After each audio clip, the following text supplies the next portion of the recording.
funcionan como si fuesen obviamente hormonas y regulan obviamente la temperatura, la inflamación, la presión arterial y la función reproductiva. Las prostaglandinas tipo A y tipo F actúan sobre el músculo liso, produciendo obviamente contractura y aumento de la permeabilidad capilar. Las E y la E1 van a dilatar directamente obviamente al músculo liso bronquial, o sea que esto nos va a favorecer para disminuir el estridor laringeo o por lo menos las sibilancias. El complemento ya lo conocimos en la última fase de inmunología, tanto activado por la vía clásica como la vía alternativa. Sabemos obviamente que el C3 es una anafilotoxina, principalmente el C3A y el C5A. Acuérdense que decíamos que se iba a la fase líquida, pero estos en realidad se convierten, estas partículas C3A y C5A, en estas anafilotoxinas que van a participar en todas las reacciones anafilácticas que vamos a ver de aquí en más. Siguiente. Y por último tenemos obviamente a la SRLA, que es obviamente la sustancia de reacción lenta de la anafilaxia, antes llamados leucotrienos. Estos producen obviamente broncoespasticidad, o sea que lo va a cerrar el bronquio y se va a quedar espástico. Quiere decir que no va a poder dilatarse absolutamente con ningún medicamento. Producido obviamente por neutrófilos, eosinófilos, mastocitos, monocitos y macrófagos, son de 100 obviamente a 1000 veces más potente que la histamina, que es la primera, acuérdense ustedes, en actuar, la más rápida, la más veloz y la primera obviamente en aparecer, produciendo obviamente una broncoconstricción severa y prolongada. Sigamos. La anafilaxia, que es el primer tipo de alergia que vamos a ver, va a depender siempre obviamente de que haya un complejo antígeno-anticuerpo, y este complejo antígeno-anticuerpo va obviamente a liberar en la presencia de la IgE un ligado que se va a unir al receptor Fc de los mastocitos, y de esta manera liberarán obviamente histamina, sustancia de la reacción lenta de la anafilaxia, factor activador de plaqueta, y se va a dar obviamente en enfermedades como la fiebre del heno. ¿Sabes qué es el heno? ¿No? ¿Sabe alguien qué es el heno? ¿Como los huesos de pan? Sí. El heno poco lo usamos acá, pero se está usando porque ya no hay mucho pastizal gratis. En realidad es un pastizal que uno lo siembra, lo produce, lo deja que se seque, lo envuelve y lo puede llevar a zonas donde no hay mucha producción de pasto, ¿no? Es con lo que alimentamos y protegemos en el frío a los animales, y es muy alergénico. Entonces, este producto, que es obviamente de las granjas, ya, o enfermedad del granjero se llama, es muy alergeno y produce obviamente este tipo de alergia. Y el asma bronquial, que todos conocemos o conocemos a alguna persona o hemos visto obviamente a alguien con crisis asmática, ya que es simplemente la lesión del bronquio por un proceso inflamatorio de origen obviamente alergénico. El tipo 2, o sea, reacción alérgica de tipo 2, acuérdense que tenemos 5 grupos, ¿ya? El tipo 2 es una hipersensibilidad citotóxica que va a depender siempre del anticuerpo, ¿no? Si estamos hablando de citotoxicidad, el anticuerpo es obviamente que me va a volver una célula citotóxica para que esta que haga, obviamente rechace, destruya o elimine. Las reacciones transfusionales son obviamente el ejemplo número 1 de este tipo. ¿Por qué? Porque el anticuerpo es la sangre que estamos metiendo con miles de cientos de anticuerpos, ¿ya? Aunque yo tenga obviamente el mismo grupo de sangre, solamente estoy mirando ese grupo, pero acuérdense que la sangre es obviamente el producto más alergénico que hay. No te hagas los dedos así. Ustedes en la cátedra de reumatología no pueden, pues obviamente, ni hacerse crack, que suene su columna, ni sus manos, ni sus dedos. Ya les comenté, ¿no?, que el que se hace daño es porque tiene el complejo de Edipo, el complejo de Electra no superado. Madre, hija que quiere matar al padre para casarse a la madre para casarse con el padre, o hijo que quiere matar a la madre para casarse con el padre. El que se hace daño está relacionado a ese complejo que no lo ha podido superar entre los 13 y los 16 años. Cuiden a sus padres o cuiden a sus madres. Bien, decíamos que este tipo de hipersensibilidad va a depender siempre del anticuerpo. Bueno, transfundimos sangre, aunque sea del mismo grupo, peor obviamente si nos estamos equivocando de grupo sanguíneo o de factor RH, y vamos a provocar obviamente una anemia hemolítica o una enfermedad hemolítica. Lo mismo va a pasar en la enfermedad hemolítica del recién nacido. ¿Quién me la explica? Vos. Ves que estés eliminando tus fotos. Sí, lleno tu celular. No tengo espacio. Pero compra, pues obviamente espacio. Se compra en la nube. $13, 2 horas tenés. Explícame qué es la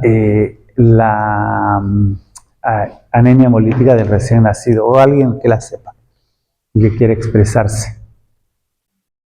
¿No han llevado en embriología? Primer año, segunda clase de embriología. Libro de Hackman, que es el que se llevaba. ¿Siguen llevando ese libro? No pueden cambiarlo porque el nacimiento y la fecundación es lo mismo. No podemos evidenciar. La anemia hemolítica autoinmune está relacionada obviamente con una madre, ya se casa con un muchacho, ese muchacho es factor RH negativo, ella es RH positivo. Cuando nace el chamaco, ya el chamaco le saca obviamente el RH positivo al padre, la madre es negativa. Cuando se corta el cordón umbilical, no han llevado ginecología, siempre hay una, vamos a decir, migración retrógrada de la sangre fetal a la sangre materna. Entonces la sangre materna se ve obviamente y hace un encuentro anticuerpo-antígeno y elabora obviamente un contraantígeno. A eso le vamos a llamar ya que está sensibilizada la madre. Segundo embarazo, el chamaco salió bien acá, pero en el segundo embarazo ya la madre está sensibilizada a que al factor RH negativo del niño, porque heredó el factor RH del padre. Entonces, vuelve a embarazarse, pasa lo mismo, pero ya en este segundo encuentro, el niño y la madre obviamente corren peligro, porque tienen obviamente factores distintos, ya sensibilizada la madre, porque ya se sensibilizó en el primer embarazo. Entonces, ¿qué es lo que hace? Hay una hemólisis porque también la madre le va a inyectar estos anticuerpos que ha formado contra quién, contra el factor RH negativo, y provoca en el niño una anemia hemolítica autoinmune, ¿no? Que provoca obviamente el aborto y la muerte por ende obviamente del producto. También, como es un anticuerpo, si yo obviamente me trasplanto un órgano, ya es un órgano ajeno por muy compatible que sea, entonces esta hipersensibilidad citotóxica se va a encargar simplemente de destruir el riñón, el hígado o un pedazo de piel o un pedazo de cartílago que ustedes quieran obviamente trasplantarse, ¿no? O quieran hacerlo para otra persona. Sigamos. Tipo 3. La reacción de hipersensibilidad tipo 3 está mediada por complejos, ¿no? ¿Alguien se está torturando los dedos por acá? ¿Quién se hizo así? ¿Vos? Sí. Otra que tiene el complejo. Bueno, va más. Pasan psicología, ¿no ves? ¿Ustedes? ¿Quién es la docente de psicología para que yo ahora la llame y le invite para la próxima clase y hagamos aquí una sección? ¿No? Nos va a caer bien a todos. Bien, aquí entonces decíamos que estaba mediado por complejos, ¿no?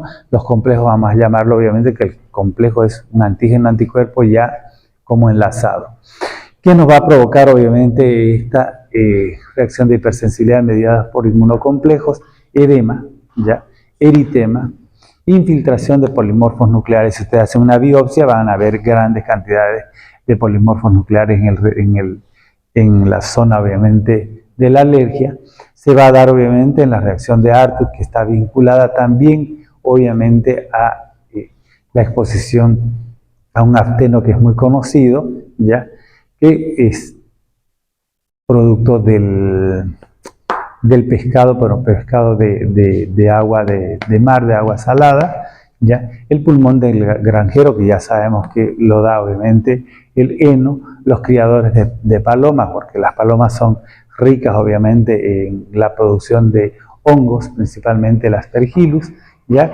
Y se va a caracterizar por elevada producción obviamente de antígenos, causando obviamente la muerte, ¿ya? Microbiana, de todos los microbios que existan en nuestro cuerpo, principalmente, ¿dónde más microbios tenemos viviendo con nosotros? ¿Dónde? Claro, la flora microbiana intestinal. Acuérdense, el intestino lleno de microbios. Ya, sigamos. Y la tipo 4, ya que es la hipersensibilidad celular o de tipo retardado. Esta reacción obviamente va a ser tardía, o sea, me expongo al alérgeno y voy a tardar pues un tiempo, como pasa en la reacción de Mantoux. ¿Qué nombre más lleva la reacción de Mantoux? No, vamos. ¿Qué nombre? Dos más. Dos nombres más de la reacción de Mantoux. ¿Para qué se hace la reacción de Mantoux? Otro nombre de la reacción de Mantoux. ¿No saben? ¿Alguien? Levante la mano. Si no saben eso, les juro, los aplazo. A todos. Se acaba la clase aquí, nos vamos directo a hablar con la doctora, que se llama la que nos deja entrar a la primera clase. Shirley. ¿No saben? No me vayan a ir a ChatGPT porque los de aquí les tiro. La reacción de Mantoux es para la tuberculosis. Si ustedes no saben que la tuberculosis es la enfermedad número 1 en Bolivia, la causa número 1 de muerte, después de ella recién vienen obviamente las enfermedades cardiovasculares. Los bolivianos son tuberculosos todos. Cuando ustedes vayan a Estados Unidos y presenten su pasaporte de que son bolivianos, antes de darle la ciudadanía lo van a vacunar contra la tuberculosis, lo van a aislar 40 días, le van a meter obviamente sondas hasta por el trasero, buscándole obviamente el bacilo de Koch. Acuérdense, tuberculina, PPD y reacción de Mantoux es lo mismo, es una prueba para tuberculosis. Entonces, si yo le inyecto aquí a su compañero, ¿qué le voy a inyectar? Antígenos, que son obviamente antígenos de Calmette y Geran, para obviamente ver si él tiene anergia o tiene alergia. Si es alérgico, quiere decir que tuberculosis no tuvo, pero si yo le pongo una porción de antígenos, obviamente, de tuberculina o tuberculosis, ya él va a hacer una reacción, obviamente, entre las 24 o 48 horas, con un filtrado, obviamente, de grandes cantidades de fagocitos. Lo voy a leer, bueno, el laboratorio se lo lee y va a formar un halo más o menos de unos 15 milímetros que se mide y se pone positivo o negativo. Lo primero que le van a hacer en el aeropuerto, obviamente, de Miami, primer pinchazo. Si yo voy con una beca, ya aquí me lo hacen. Y cuando llego a Estados Unidos, me aíslan, como le digo, ¿no? Si voy a Alemania es peor porque son más rígidos. Y lo primero que dicen, latino, boliviano, tiene tuberculosis. Y si les da un poquito positivo entre 14 y 14.5, 6 meses de tratamiento en aislamiento. Entonces ya saben, todos ustedes son tuberculosos. Menos yo, porque yo estoy vacunado. Ustedes no recibieron la vacuna cuando nacieron, porque desapareció supuestamente la tuberculosis. A ver, revisando los brazos, hasta la vacuna de la tuberculosis. ¿La tenés? ¿O fue que te quemaste? Vos no tan se han venido enchompados porque sabíamos que vamos a avanzar esto hoy. ¿Vos estás vacunado? Sí. No, esa es lepra. Lepra lepromatosa. Ay, pues me da tuberculosis y lepra, son primas hermanas. Bien, entonces esa lección indurada la vamos a leer. Es un infiltrado, dijimos, de fagocitos, mononucleares, linfocitos. Y otros ejemplos vamos a ver tisulares que se van a dar en infecciones bacterianas como la tuberculosis, la lepra, virales como la varicela, el sarampión, el herpes, fúngica como la candidiasis, la histoplasmosis y algunas dermatitis de contacto por hiedra venenosa, por ejemplo, que es una hierba, ¿ya? O picaduras de insectos. O sea, esta es la hipersensibilidad más común que vamos a ver, pero ya acordémonos que es tardía, ¿no?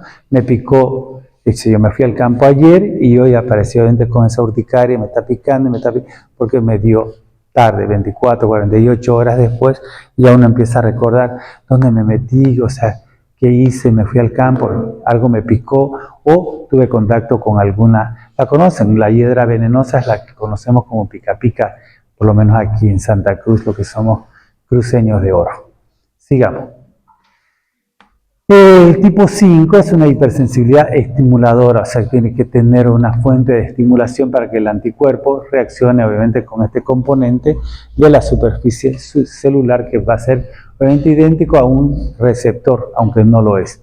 Ejemplo, obviamente, las hormonas estimulantes, la TSH, la FSH, la LH, que son obviamente hormonas que van a estimular obviamente a un órgano para que libere o produzca obviamente una hormona. Se va a dar obviamente el claro ejemplo obviamente en la enfermedad de Graves, que estimula obviamente la TSH a la tiroides para que libere grandes cantidades de hormona tiroidea y nos lleve a un hipertiroidismo. Siguiente. En otro contexto vamos a decir que para que una persona tenga una atopía o sea una persona atópica o alérgicas, son sinónimos, ya tenemos que ver que existan factores genéticos, entre los cuales obviamente vamos a ver alelos de HLA que están relacionados específicamente a estas personas, o que tengan algún polimorfismo en lo que vendrían a ser los receptores de membrana de obviamente estas células que acabamos de ver, que son las que liberan estos gránulos para provocarnos obviamente alergias. Algunos polimorfismos de algunos genes vinculados a ciertas citoquinas proinflamatorias o por ahí hiperalergénicas, o algunos otros polimorfismos de algunas otras células que pertenezcan a una familia distinta o a un loci distinto. Vamos a ver factores ambientales en los cuales decíamos que si nosotros nos exponíamos a grandes cantidades de alergenos en zonas o por ahí si yo me voy a vivir al parque industrial y todo el tiempo estoy vinculado a alergenos industriales, seguramente voy a desarrollar o no, así no, no a la destrucción de las articulaciones. Los voy a hacer tatuarse, ¿no? En sus dedos, no a la destrucción de las articulaciones. Entonces cada vez que se van a apretar, miran obviamente el tatuaje perpetuo en los dedos. De aquí al Parque El Arenal, 5 bolivianos cobran. Y es con agua sin esterilizar ni nada. La misma aguja todos. Y otros defectos obviamente en los órganos blancos. En el epitelio bronquial, ya vamos a ver de que tiene que tener obviamente cierta sensibilidad a estos cambios o a estas exposiciones alergénicas que vendrían a ser pues los órganos blancos, ¿no? La piel, el tracto gastrointestinal, que tienen que tener, vamos a decir, como una base, ¿ya? Para darle todo el sustento o el sustrato como para que puedan obviamente desarrollar este proceso, vamos a llamar inmunoalergénico. Factores desencadenantes, decíamos, infecciones virales, exposición a alergenos, el humo del tabaco, contaminantes ambientales, etcétera, que pueden obviamente relacionarnos con ellos. A todo esto obviamente vamos a provocar este proceso inflamatorio o alergia que va a estar siempre vinculado o relacionado con obviamente los receptores TH2. Sigamos. Acuérdense, el TH1 es protector.